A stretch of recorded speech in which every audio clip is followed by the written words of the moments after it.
تفسیر روح المانی میں ہے کہ حضرت سلیمان علیہ السلام نے ہدہد سے پوچھا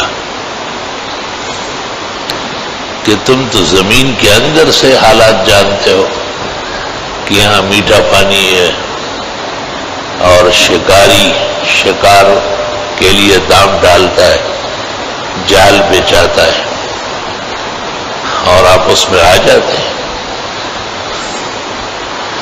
تو ہدہد نے جواب دیا کہ اذا جاء القدر عمی البصر، جب تقدیر آ جاتی ہے تو تدبیر ختم ہو جاتی ہے، آنکھیں اندھی ہو جاتی ہیں، نہیں تدبیر جو بندہ و مخلوق کرتی ہے وہ ختم ہو جاتی ہے۔ اگر ایسا نہ ہوتا تو انبیاء بیمار نہ ہوتے، کتنے بڑے بڑے آزمائشوں سے گزرتے ہیں۔ حضرت ایوب علیہ السلام کی تکالیف اور امراض و اسقام تو ضرب المثل ہے، یہاں تک کہ حضرت کا نام پڑ گیا ایوب صابر۔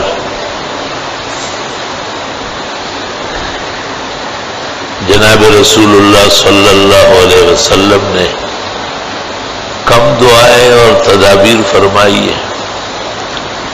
4 لوگ کے 4 بیٹے ان کی زندگی میں فوت ہو گئے، اور آیتوں میں اللہ نے کہا کہ آپ کا کوئی بیٹا بڑا ہو کر آپ اس کا باپ کہلائے، یہ نہیں ہوگا۔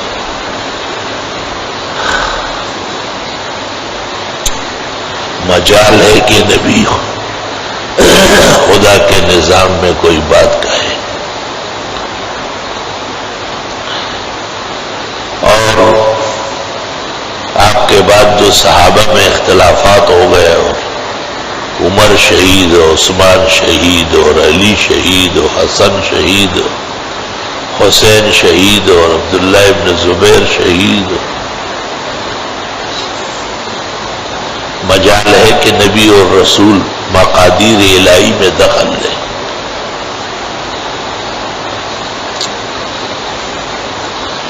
حضرت حسین مجتبی دریائے فرات کے کنارے جو تن و تنہا اپنے خاندانی قافلے کے ساتھ گرفتار تھے، محصور تھے، یزیدی افواج چاروں طرف سے قابض تھی، تو حضرت حسین کم وظائف پڑھتے ہوں گے اور کم اوراد اور کلمات۔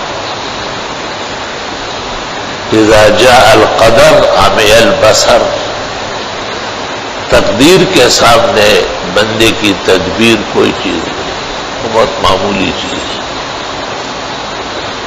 بعض لوگ کہتے ہیں نا ہمارے ساتھ یہ کیا ہوا، میں ان کو دیکھ کے حیران ہوتا ہوں کہ یہ مسلمان کیسا ہے؟ آپ کے پڑھنے سے اور آپ کے صدقے خیرات سے کیا خدا تعالیٰ اپنے افعال سے روکے گا؟ کمعقل انسان، یہ تو اس کا احسان ہے کہ دعائیں سن لیتا ہے۔ میدان بدر میں جو نبی پھوٹ پھوٹ کر رو رہے تھے اور اللہ تعالیٰ سے کہتے تھے کہ اللہم انی انشدک عہدک و وعدک، خدایا آپ کا جو عہد و پیمان ہے اس کو یاد دلاتا ہوں۔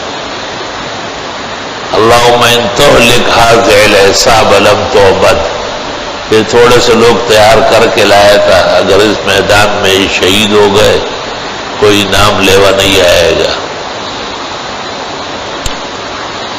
اور ابوبکر صدیق نے آپ کو کہا کہ آپ کا یہ رونا دھونا اور دعا کافی ہے، لیکن جو کچھ آپ کو نظر آ رہا تھا اور جو کچھ خدائی نظام آپ جانتے تھے وہ ابوبکر نہیں جانتے تھے۔ آپ کو پتہ تھا کہ ان تمام باتوں کے باوجود اللہ اپنے تصرف میں، اختیار میں مالک اور مختار ہے۔ تو بندے جو دعائیں مانگتے ہیں، خیرات و حسنات کرتے ہیں، یہ ایک تکلیفی عمل ہے، ہمیں حکم ہے کہ ہم ایسا کریں۔ اس کے ساتھ کوئی عہد و پیمان نہیں. اللہ تعالیٰ کسی چیز کا پابند نہیں ہے، وہ جو چاہے کر لے.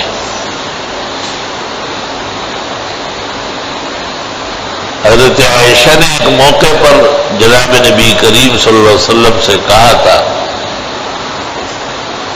آپ نے کہا عائشہ ہم پیغمبر لوگ اللہ تعالیٰ سے اس طرح باتیں نہیں کرتے، ہم بہت زیادہ ڈرتے ہیں.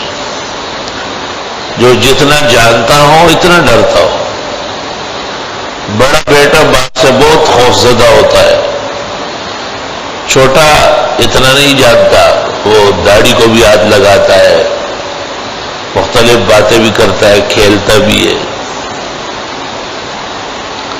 انبیاء و مرسلین بہت بڑے جگرے کے لوگ ہیں. آپ خود فرماتے ہیں نحن معاشر الانبیاء اشد بلاء، ہم پیغمبر لوگ زیادہ امتحان و مشقت میں رہتے ہیں.